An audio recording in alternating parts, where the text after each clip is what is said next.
मित्रांनो, पौष पौर्णिमा आणि गुरुपुष्यामृत योग विशेष आज आपण श्रवण करणार आहोत. श्री महालक्ष्मी मंत्र. या मंत्राच्या श्रवण पठणाने सर्व पापांचा नाश होतो.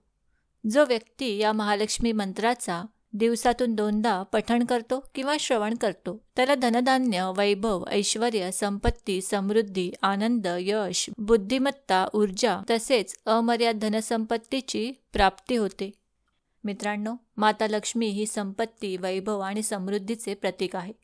माता लक्ष्मीच्या कृपेने घर आणि व्यवसायातील तिजोरी भरलेली राहते. त्यामुळे तिची कृपा प्राप्त करून घेण्यासाठी या मंत्राचा सकाळ संध्याकाळ 108 वेळा नक्की जप करा. चला तर मग श्रवण करूया. श्री महालक्ष्मी मंत्र.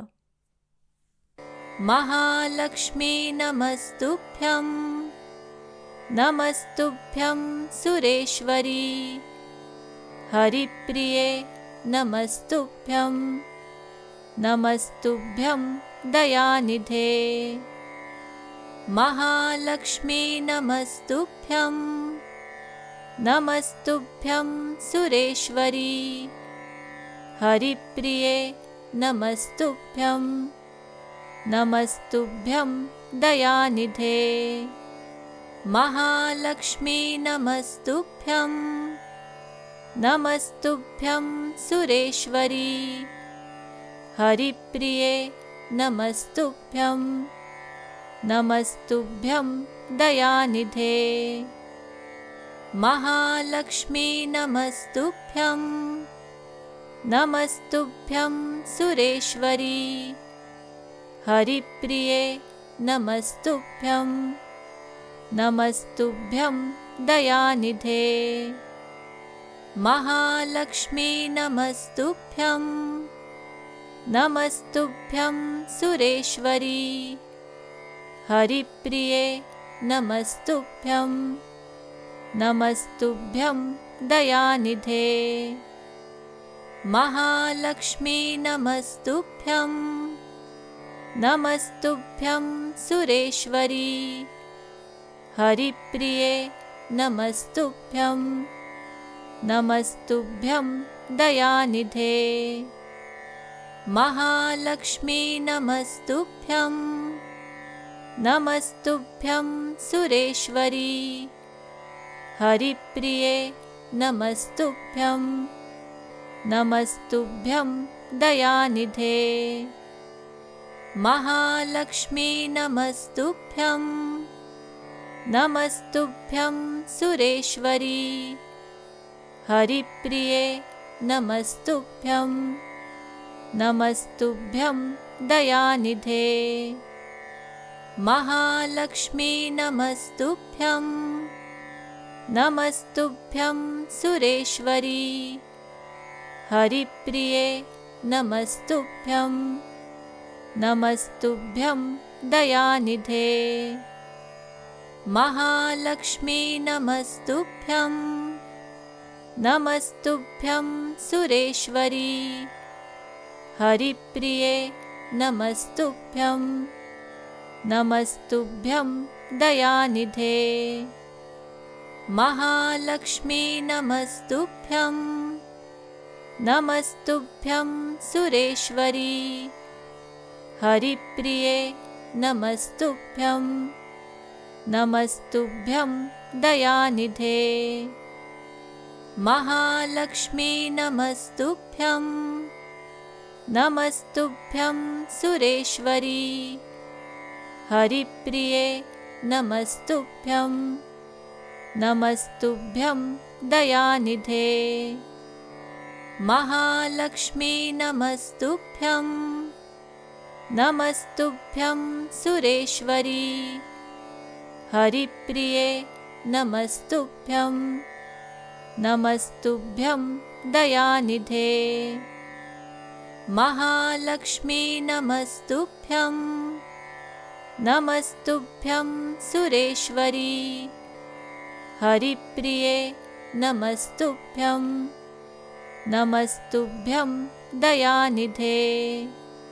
महालक्ष्मी नमस्तुभ्यं, नमस्तुभ्यं सुरेश्वरी, हरिप्रिये नमस्तुभ्यं नमस्तुभ्यं दयानिधे महालक्ष्मी नमस्तुभ्यं नमस्तुभ्यं सुरेश्वरी हरिप्रिये नमस्तुभ्यं नमस्तुभ्यं दयानिधे महालक्ष्मी नमस्तुभ्यं नमस्तुभ्यं सुरेश्वरी हरिप्रिये नमस्तुभ्यं नमस्तुभ्यं दयानिधे महालक्ष्मी नमस्तुभ्यं नमस्तुभ्यं सुरेश्वरी हरिप्रिये नमस्तुभ्यं नमस्तुभ्यं दयानिधे महालक्ष्मी नमस्तुभ्यं नमस्तुभ्यं सुरेश्वरी हरिप्रिये नमस्तुभ्यं नमस्तुभ्यं दयानिधे महालक्ष्मी नमस्तुभ्यं नमस्तुभ्यं सुरेश्वरी हरिप्रिये नमस्तुभ्यं नमस्तुभ्यं दयानिधे महालक्ष्मी नमस्तुभ्यं नमस्तुभ्यं सुरेश्वरी हरिप्रिये नमस्तुभ्यं नमस्तुभ्यं दयानिधे महालक्ष्मी नमस्तुभ्यं नमस्तुभ्यं सुरेश्वरी हरिप्रिये नमस्तुभ्यं नमस्तुभ्यं दयानिधे महालक्ष्मी नमस्तुभ्यं नमस्तुभ्यं सुरेश्वरी हरिप्रिये नमस्तुभ्यं नमस्तुभ्यं दयानिधे महालक्ष्मी नमस्तुभ्यं नमस्तुभ्यं सुरेश्वरी हरिप्रिये नमस्तुभ्यं नमस्तुभ्यं दयानिधे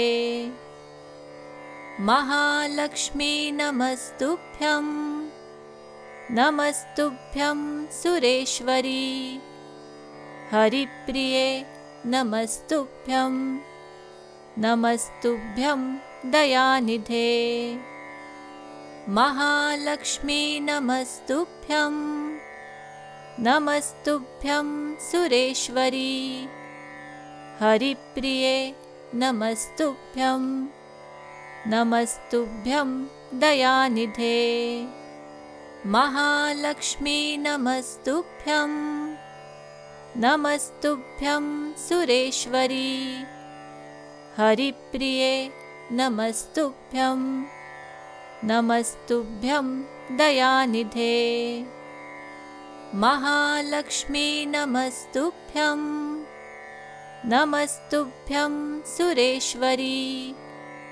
हरिप्रिये नमस्तुभ्यं नमस्तुभ्यं दयानिधे महालक्ष्मी नमस्तुभ्यं नमस्तुभ्यं सुरेश्वरी हरिप्रिये नमस्तुभ्यं नमस्तुभ्यं दयानिधे महालक्ष्मी नमस्तुभ्यं नमस्तुभ्यं सुरेश्वरी हरिप्रिये नमस्तुभ्यं नमस्तुभ्यं दयानिधे महालक्ष्मी नमस्तुभ्यं नमस्तुभ्यं सुरेश्वरी हरिप्रिये नमस्तुभ्यं नमस्तुभ्यं दयानिधे महालक्ष्मी नमस्तुभ्यं नमस्तुभ्यं सुरेश्वरी हरिप्रिये नमस्तुभ्यं नमस्तुभ्यं दयानिधे महालक्ष्मी नमस्तुभ्यं, नमस्तुभ्यं सुरेश्वरी, हरिप्रिये नमस्तुभ्यं, नमस्तुभ्यं दयानिधे।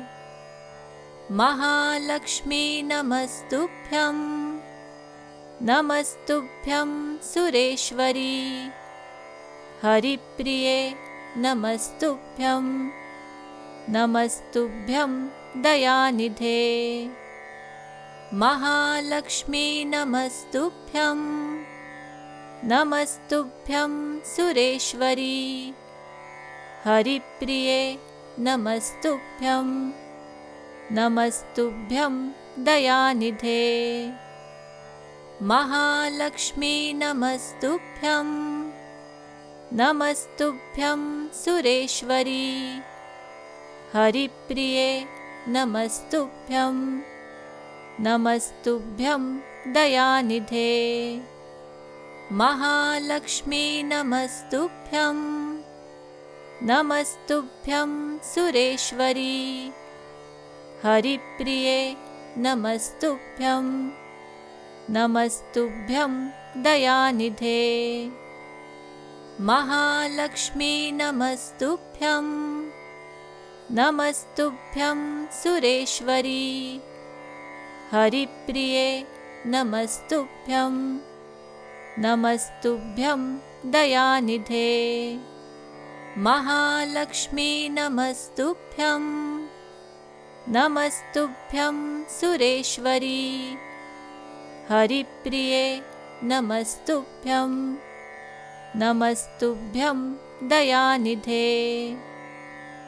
महालक्ष्मी नमस्तुभ्यं, नमस्तुभ्यं सुरेश्वरी, हरिप्रिये नमस्तुभ्यं, नमस्तुभ्यं दयानिधे। महालक्ष्मी नमस्तुभ्यं, नमस्तुभ्यं सुरेश्वरी, हरिप्रिये नमस्तुभ्यं, नमस्तुभ्यं दयानिधे।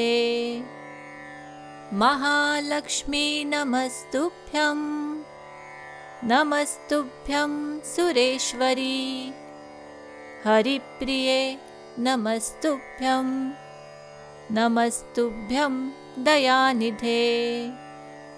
महालक्ष्मी नमस्तुभ्यं, नमस्तुभ्यं सुरेश्वरी, हरिप्रिये नमस्तुभ्यं, नमस्तुभ्यं दयानिधे। महालक्ष्मी नमस्तुभ्यं, नमस्तुभ्यं सुरेश्वरी, हरिप्रिये नमस्तुभ्यं, नमस्तुभ्यं दयानिधे। महालक्ष्मी नमस्तुभ्यं, नमस्तुभ्यं सुरेश्वरी, हरिप्रिये नमस्तुभ्यं, नमस्तुभ्यं दयानिधे। महालक्ष्मी नमस्तुभ्यं, नमस्तुभ्यं सुरेश्वरी, हरिप्रिये नमस्तुभ्यं, नमस्तुभ्यं दयानिधे। महालक्ष्मी नमस्तुभ्यं, नमस्तुभ्यं सुरेश्वरी, हरिप्रिये नमस्तुभ्यं, नमस्तुभ्यं दयानिधे। महालक्ष्मी नमस्तुभ्यं, नमस्तुभ्यं सुरेश्वरी, हरिप्रिये नमस्तुभ्यं, नमस्तुभ्यं दयानिधे। महालक्ष्मी नमस्तुभ्यं, नमस्तुभ्यं सुरेश्वरी, हरिप्रिये नमस्तुभ्यं, नमस्तुभ्यं दयानिधे। महालक्ष्मी नमस्तुभ्यं, नमस्तुभ्यं सुरेश्वरी, हरिप्रिये नमस्तुभ्यं। नमस्तुभ्यं दयानिधे। महालक्ष्मी नमस्तुभ्यं। नमस्तुभ्यं सुरेश्वरी। हरिप्रिये नमस्तुभ्यं। नमस्तुभ्यं दयानिधे। महालक्ष्मी नमस्तुभ्यं। नमस्तुभ्यं सुरेश्वरी। हरिप्रिये नमस्तुभ्यं। नमस्तुभ्यं दयानिधे। महालक्ष्मी नमस्तुभ्यं। नमस्तुभ्यं सुरेश्वरी। हरिप्रिये नमस्तुभ्यं। नमस्तुभ्यं दयानिधे। महालक्ष्मी नमस्तुभ्यं। नमस्तुभ्यं सुरेश्वरी।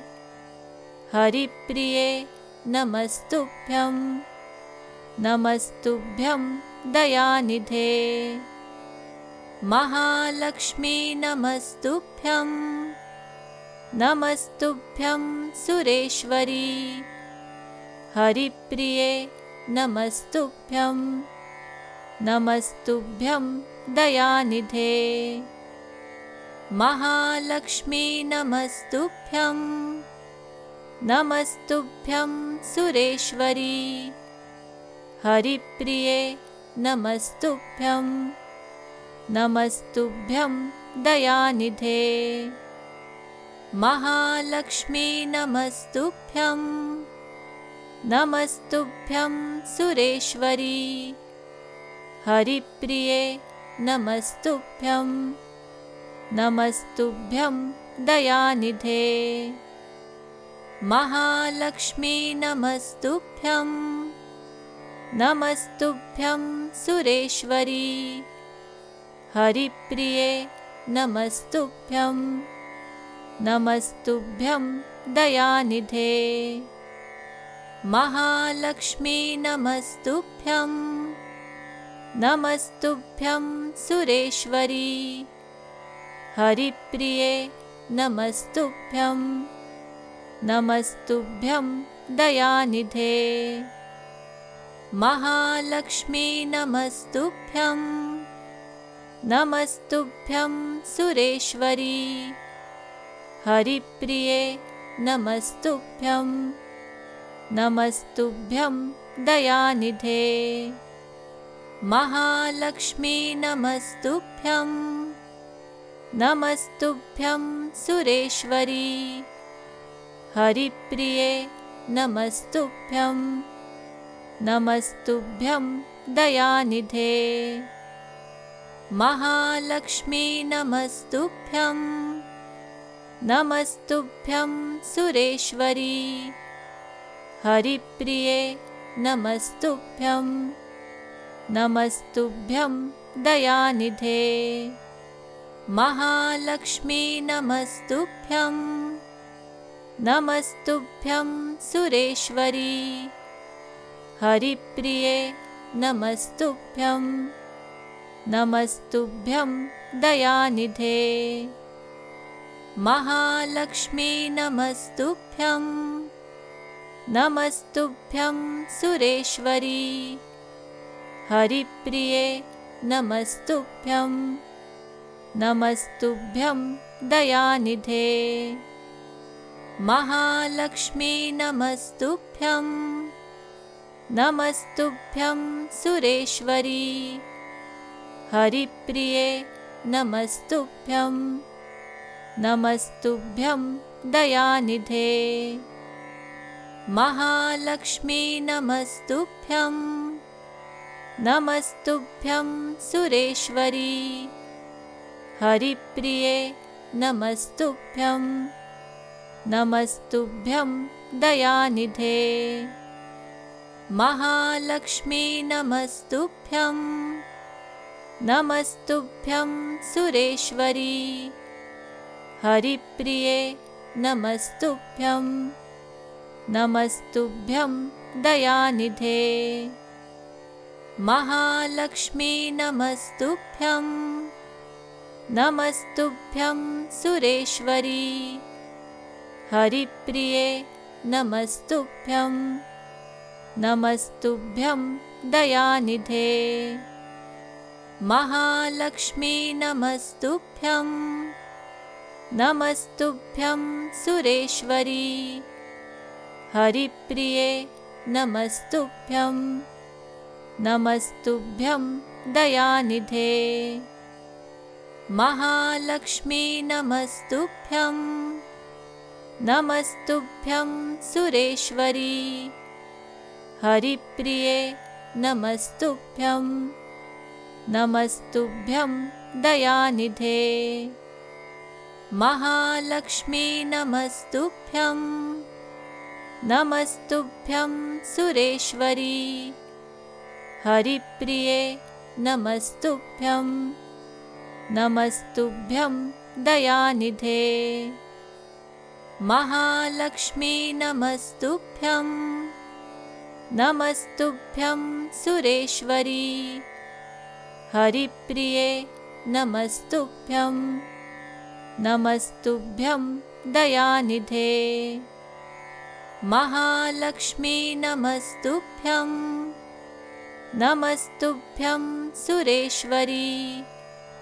हरिप्रिये नमस्तुभ्यं, नमस्तुभ्यं दयानिधे। महालक्ष्मी नमस्तुभ्यं, नमस्तुभ्यं सुरेश्वरी। हरिप्रिये नमस्तुभ्यं, नमस्तुभ्यं दयानिधे। महालक्ष्मी नमस्तुभ्यं, नमस्तुभ्यं सुरेश्वरी। हरिप्रिये नमस्तुभ्यं, नमस्तुभ्यं दयानिधे। महालक्ष्मी नमस्तुभ्यं, नमस्तुभ्यं सुरेश्वरी। हरिप्रिये नमस्तुभ्यं, नमस्तुभ्यं दयानिधे। महालक्ष्मी नमस्तुभ्यं, नमस्तुभ्यं सुरेश्वरी। हरिप्रिये नमस्तुभ्यं, नमस्तुभ्यं दयानिधे। महालक्ष्मी नमस्तुभ्यं, नमस्तुभ्यं सुरेश्वरी। हरिप्रिये नमस्तुभ्यं, नमस्तुभ्यं दयानिधे। महालक्ष्मी नमस्तुभ्यं, नमस्तुभ्यं सुरेश्वरी। हरिप्रिये नमस्तुभ्यं, नमस्तुभ्यं दयानिधे। महालक्ष्मी नमस्तुभ्यं, नमस्तुभ्यं सुरेश्वरी। हरिप्रिये नमस्तुभ्यं, नमस्तुभ्यं दयानिधे। महालक्ष्मी नमस्तुभ्यं, नमस्तुभ्यं सुरेश्वरी। हरिप्रिये नमस्तुभ्यं, नमस्तुभ्यं दयानिधे। महालक्ष्मी नमस्तुभ्यं, नमस्तुभ्यं सुरेश्वरी। हरिप्रिये नमस्तुभ्यं, नमस्तुभ्यं दयानिधे। महालक्ष्मी नमस्तुभ्यं, नमस्तुभ्यं सुरेश्वरी। हरिप्रिये नमस्तुभ्यं, नमस्तुभ्यं दयानिधे। महालक्ष्मी नमस्तुभ्यं, नमस्तुभ्यं सुरेश्वरी। हरिप्रिये नमस्तुभ्यं, नमस्तुभ्यं दयानिधे। महालक्ष्मी नमस्तुभ्यं, नमस्तुभ्यं सुरेश्वरी। हरिप्रिये नमस्तुभ्यं, नमस्तुभ्यं दयानिधे। महालक्ष्मी नमस्तुभ्यं, नमस्तुभ्यं सुरेश्वरी। हरिप्रिये नमस्तुभ्यं, नमस्तुभ्यं दयानिधे। महालक्ष्मी नमस्तुभ्यं, नमस्तुभ्यं सुरेश्वरी। हरिप्रिये नमस्तुभ्यं, नमस्तुभ्यं दयानिधे। महालक्ष्मी नमस्तुभ्यं, नमस्तुभ्यं सुरेश्वरी। हरिप्रिये नमस्तुभ्यं, नमस्तुभ्यं दयानिधे।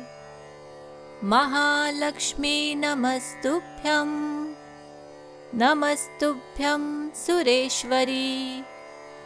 हरिप्रिये नमस्तुभ्यं, नमस्तुभ्यं दयानिधे। महालक्ष्मी नमस्तुभ्यं, नमस्तुभ्यं सुरेश्वरी। हरिप्रिये नमस्तुभ्यं, नमस्तुभ्यं दयानिधे। महालक्ष्मी नमस्तुभ्यं, नमस्तुभ्यं सुरेश्वरी। हरिप्रिये नमस्तुभ्यं, नमस्तुभ्यं दयानिधे। महालक्ष्मी नमस्तुभ्यं, नमस्तुभ्यं सुरेश्वरी। हरिप्रिये नमस्तुभ्यं, नमस्तुभ्यं दयानिधे। महालक्ष्मी नमस्तुभ्यं, नमस्तुभ्यं सुरेश्वरी। हरिप्रिये नमस्तुभ्यं, नमस्तुभ्यं दयानिधे। महालक्ष्मी नमस्तुभ्यं, नमस्तुभ्यं सुरेश्वरी। हरिप्रिये नमस्तुभ्यं, नमस्तुभ्यं दयानिधे। महालक्ष्मी नमस्तुभ्यं, नमस्तुभ्यं सुरेश्वरी। हरिप्रिये नमस्तुभ्यं, नमस्तुभ्यं दयानिधे। महालक्ष्मी नमस्तुभ्यं, नमस्तुभ्यं सुरेश्वरी।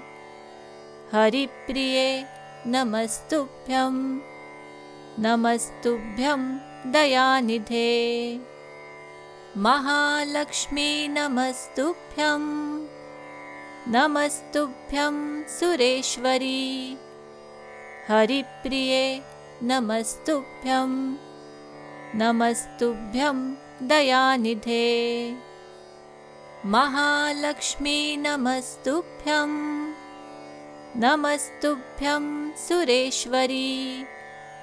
हरिप्रिये नमस्तुभ्यं, नमस्तुभ्यं दयानिधे। महालक्ष्मी नमस्तुभ्यं, नमस्तुभ्यं सुरेश्वरी। हरिप्रिये नमस्तुभ्यं, नमस्तुभ्यं दयानिधे। महालक्ष्मी नमस्तुभ्यं, नमस्तुभ्यं सुरेश्वरी। हरिप्रिये नमस्तुभ्यं, नमस्तुभ्यं दयानिधे। महालक्ष्मी नमस्तुभ्यं, नमस्तुभ्यं सुरेश्वरी।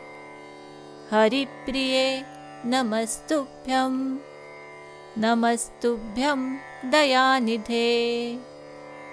महालक्ष्मी नमस्तुभ्यं, नमस्तुभ्यं सुरेश्वरी। हरिप्रिये नमस्तुभ्यं, नमस्तुभ्यं दयानिधे। महालक्ष्मी नमस्तुभ्यं, नमस्तुभ्यं सुरेश्वरी। हरिप्रिये नमस्तुभ्यं, नमस्तुभ्यं दयानिधे। महालक्ष्मी नमस्तुभ्यं, नमस्तुभ्यं सुरेश्वरी। हरिप्रिये नमस्तुभ्यं, नमस्तुभ्यं दयानिधे। महालक्ष्मी नमस्तुभ्यं, नमस्तुभ्यं सुरेश्वरी। हरिप्रिये नमस्तुभ्यं, नमस्तुभ्यं दयानिधे। महालक्ष्मी नमस्तुभ्यं, नमस्तुभ्यं सुरेश्वरी। हरिप्रिये नमस्तुभ्यं, नमस्तुभ्यं दयानिधे। महालक्ष्मी नमस्तुभ्यं, नमस्तुभ्यं सुरेश्वरी। हरिप्रिये नमस्तुभ्यं, नमस्तुभ्यं दयानिधे। महालक्ष्मी नमस्तुभ्यं, नमस्तुभ्यं सुरेश्वरी। हरिप्रिये नमस्तुभ्यं, नमस्तुभ्यं दयानिधे।